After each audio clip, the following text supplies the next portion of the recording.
Isang araw, nag-assign si Maam ng group activity sa math class.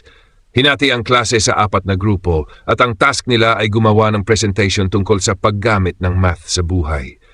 Habang nag-brainstorm ang mga grupo, napansin ni Leo na hindi nag-uusap ang kanyang grupo, kaya't nagpasya siyang magbigay ng magandang ideya. Guys, bakit hindi na lang tayo mag-performance? Isayaw natin ang math. Lahat ay napatingin sa kanya ng weird, pero nakisali ang kanyang kaibigan, si Mia. Sige, pero kailangan may props. Magdala tayo ng mga calculator at ruler.